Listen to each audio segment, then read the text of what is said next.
C'est passible de diffamation ce que vous êtes en train de dire. Pas de problème, ce sont les mêmes. Un sujet qui n'avait pas de rapport. Ce sont les mêmes. Oui, les mêmes. Les Noirs et les Arabes, c'est ça. On a bien compris, Madame Sayé. Vous dites islamo-gauchiste, vous dites que j'aime pas la police, vous dites que je suis dangereux, vous dites que je dis que les policiers se suicident. Je vous demande d'aller vous faire voir, Madame. Je peux pas vous dire autre chose. Parce que tout ce qui est excessif est insignifiant. Et vous êtes le néant, Madame Sayé. Mais nous, contrairement à vous, on va pas aller devant les tribunaux, c'est pas grave. Vous êtes insignifiante. Ah, les plateaux télé français. Un endroit où la statistique devient arme fatale et où chaque phrase peut valoir un buzz sur Twitter. On sent dès les premières secondes que ça ne va pas par les chiffres bien longtemps avant de glisser sur les « vous aimez pas la police » et les « assumez-le ». Bref, la France aime ses débats en mode combat de catch. Sauf qu'ici, pas de gants, juste des micros et beaucoup d'ego. 1000 policiers et gendarmes qui sont blessés chaque année, 2 des leurs qui sont tombés. Oui, mais par exemple, voilà, vous dites... vendredi dernier, une brigade de police. Non, mais je donne les faits, attention. Hein. Non, mais les faits, par exemple. Je donne les faits. 8000 policiers blessés. Policiers et gendarmes blessés chaque année. 72% de manière accidentelle dans ces 8000. Mais je veux pas minimiser. Mais que ça soit accidentel ou non, qu'est-ce que ça. Ah, c'est les chiffres de l'Observatoire. Mais qu'est-ce que, selon vous, quelle est la définition de manière accidentelle? Ah, bah, c'est pas une agression. C'est ça. Mais ils sont quand même dans l'exercice de leur fonction. Oui, c'est vrai, mais vous savez, des fois, vous avez un accident de voiture. Voilà, par exemple, les gens qui sont accidentés sur leur lieu de travail, vous vous en moquez, par exemple, de manière générale. Absolument pas. Je vous remercie de préciser quand même. Madame Sayé, c'est quand même pas la même chose d'avoir un accident de voiture ou parfois lors d'une interpellation qui se passe pas mal, mais vous faites un faux geste, ça arrive. Dès les premières minutes, le ton du débat s'installe, électrique. David Guiraud pose les bases. Il veut parler de fond, des inégalités, de la police, du rapport entre l'État et les citoyens. Mais très vite, Sayé transforme la discussion en confrontation morale. Vous attaquez la République! Classique. Le glissement de fond vers la forme, de la raison vers l'émotion. Guiraud tente de garder le cap, rappelle que critiquer la police n'est pas haïr la France. Mais sur un plateau, le calme paraît suspect. Le public veut du clash, les chaînes veulent du rythme. Et quand un député LFI parle de justice sociale, on entend déjà le mot « excuseur » dans les regards. La tension monte, le décor est planté. La France du débat, c'est un ring où la nuance est le premier chaos.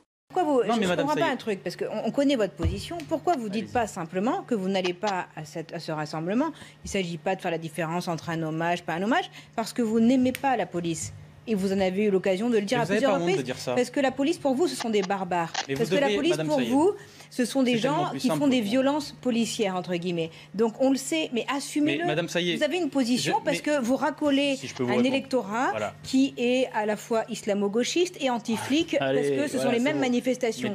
Donc cet électorat-là que vous visez pour les prochaines élections, évidemment, fait que vous ne serez pas à cette manifestation, mais assumez-le. Moi, j'aime la police, pas vous. Moi, j'y serai, pas vous. La différence, elle est là, monsieur. Mais moi, je l'assume, vous voyez ce que je veux dire. Moi, je ne vais pas à d'autres manifestations. On peut vous répondre ou pas? Laissez-la terminer et ensuite vous répondez. Ah bah ça y est, c'est parti. Guiraud essaye de parler politique et ça y est sort déjà la carte République en danger. C'est un peu comme si tu voulais discuter recette de couscous et qu'on t'accuse d'être antipathe. Il respire, il explique, il pose des faits, et en face, on lui répond comme à un ado insolent. Le gars parle d'injustice, on lui parle de drapeau. C'est beau, le dialogue à la française. Et tu sens que le présentateur jubile. 2 invités, un sujet explosif, il ne manque plus que le pop-corn. Franchement, à ce stade, CNews devrait offrir des gants de boxe à ses invités, ça irait plus vite. Mais bon, Guiraud, lui, reste droit. Calme, trop calme même. Parce qu'à la télé, être calme, c'est suspect. Si tu ne cries pas, c'est que tu caches quelque chose. Bienvenue dans le pays où réfléchir fort est plus dangereux que parler fort. Et une traînée de dégueulis en permanence sur la France insoumise. Sont des propos très respectueux, non, monsieur. C'est pas respectueux. Madame, dire que j'aime pas la police, désolé, c'est pas respectueux. Vous ne me connaissez pas, je vous permets pas de juger. La police sont des barbares. Vous ne connaissez pas mon entourage. Est-ce que ce sont des barbares? Madame, mais non, mais c'est pas la question. Mais je vous dis juste, madame, ce qu'il se passe dans ce pays, c'est que vous faites partie. Madame, vu que vous voyez pas le problème, vous êtes dans le parti de M. Mélenchon ou pas? Monsieur Mélenchon a dit que la police était des barbares. Est-ce que vous l'assumez? Est-ce que vous assumez d'être courtoise? Est-ce que vous assumez que M. Mélenchon? Je vais vous répondre. Je vous dis que vous faites partie du problème. Vous et votre ancienne organisation qui a supprimé 12 000 postes de policiers dans le pays. Vous êtes des hypocrites, d'accord? Votre parti politique, quand il était au pouvoir, a supprimé 12 000 postes de fonctionnaires de police. Voilà, vous en faisiez partie, n'est-ce pas? Non, excusez-moi. Vous n'étiez pas au pouvoir. Excusez-moi, parce que j'aimerais comprendre. Excusez-moi, non mais parce que là vous êtes en train de vous. Non mais parce que là cette guéguerre, je pense pas qu'elle intéresse. Je pense pas que cette. Elle intéresse. Je pense pas que cette. Attendez. Monsieur Bersani, excusez-moi. On peut le laisser répondre. Non mais moi j'ai besoin de comprendre. Pourquoi? Dans ce second round, le débat quitte la raison pour entrer dans le symbolique. Sayet accuse Guiraud de « haïr la police », la phrase qui tue. C'est une vieille stratégie rhétorique. Si tu critiques l'institution, c'est que tu veux sa chute. Guiraud dénonce une diffamation, mais le mot est déjà lancé, trop tard. Dans les débats télé, ce qui compte, ce n'est pas la vérité, c'est la punchline qui reste. Sayet cherche à enfermer Guiraud dans le costume du député anti-flic, quitte à tordre le réel. Guiraud, lui, tente une riposte rationnelle, rappeler que la gauche critique les politiques, pas les hommes. Mais c'est peine perdue. Sur un plateau, la raison est un luxe que le temps d'antenne ne paye plus. Alors il se défend, il se crispe, et l'échange vire au duel d'ego. Ce n'est plus un débat d'idées, c'est une guerre d'étiquettes. Ah ah, le mot barbare, voilà, on y est. C'est devenu le joker magique de la droite télévisuelle. Tu le poses sur la table et tu gagnes la partie sans réfléchir. Sayet joue les procureurs, Guiraud passe pour l'accusé. Et le public adore. Et là, on voit bien la mécanique. Elle parle en slogan, lui parle en chiffres. Résultat, elle fait de la télé, il fait de la politique, devine qui perd. À ce moment-là, on a envie de dire « David, laisse tomber les arguments, fais une vanne, ça marche mieux ». Mais lui s'accroche à la dignité, ce qui, visiblement, est un concept en voie de disparition sur les plateaux. Et quand il ose dire « vous faites partie du problème », ça résonne fort.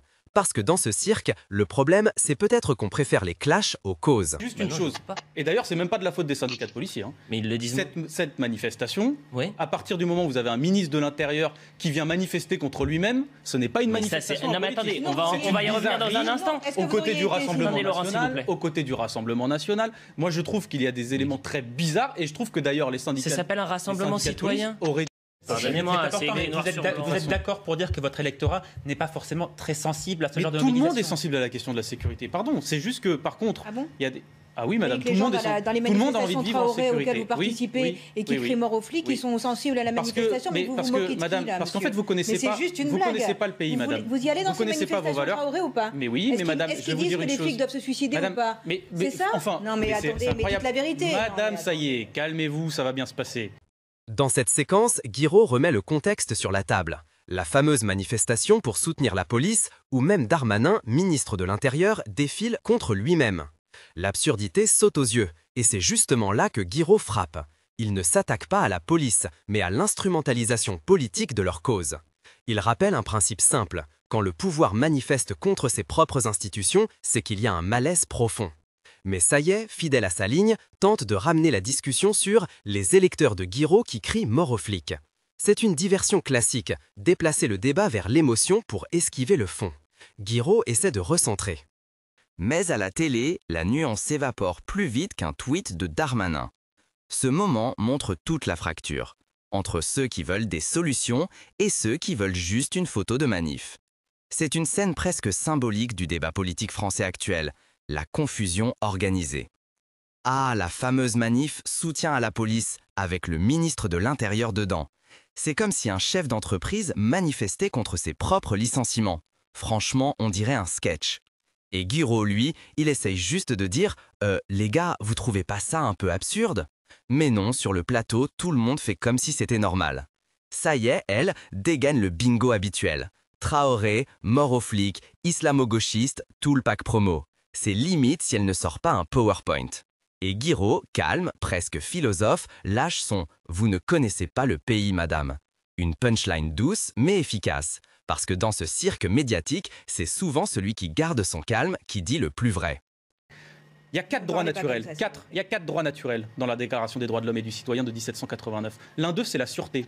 C'est une différence avec la sécurité, madame, pardon de vous le dire. La sûreté, c'est aussi être protégé des abus du pouvoir, de l'État et de ses représentants. Donc, pardon, quand je vais à une manifestation qui vous parle... Mais ça vous est égal. Mais ça m'est pas égal, madame, je le dénonce, il n'y a pas de problème. Je viens de dire en début de mon intervention... Ils votent pour vous, ceux qui caillassent la police. Pas, madame, bien sûr que vous n'allez pas aller à la manifestation. Vous ne savez pas de quoi vous parlez. Vous préférez aller manifester avec Traoré qui, je demande à ce que les policiers se suicident. C'est ça, votre politique. C'est ça. Madame Traoré demande... Vous savez que c'est passible de diffamation, ce que vous êtes en train de dire. Pas de problème, Madame Traoré n'a jamais demandé à des policiers de se suicider. Mais vous la défendez, ça c'est très bien. Non, mais ce que vous dites est faux. C'est faux et c'est répréhensible pénalement. Mais nous, contrairement à vous, on ne va pas aller devant les tribunaux, c'est pas grave, vous êtes insignifiante. Parce que tout ce qui est excessif est insignifiant et vous êtes le néant. Dans ce passage, David Guiraud tente de replacer le débat sur un terrain rationnel. celui de la sûreté, principe fondamental du droit français. Il rappelle que la sécurité des citoyens ne doit jamais se faire au prix de leurs libertés individuelles et que l'État ne peut pas se permettre d'abuser de ses pouvoirs sous prétexte de maintenir l'ordre. En face, Madame Sayet l'interrompt à plusieurs reprises, estimant qu'il minimise les violences et qu'il défend ceux qu'elle appelle les caillasseurs. Guiraud, lui, insiste sur la nuance. Critiquer les dérives policières ne veut pas dire soutenir les casseurs. Son ton est ferme, mais mesuré, cherchant à ramener un peu de logique dans un plateau souvent dominé par les caricatures.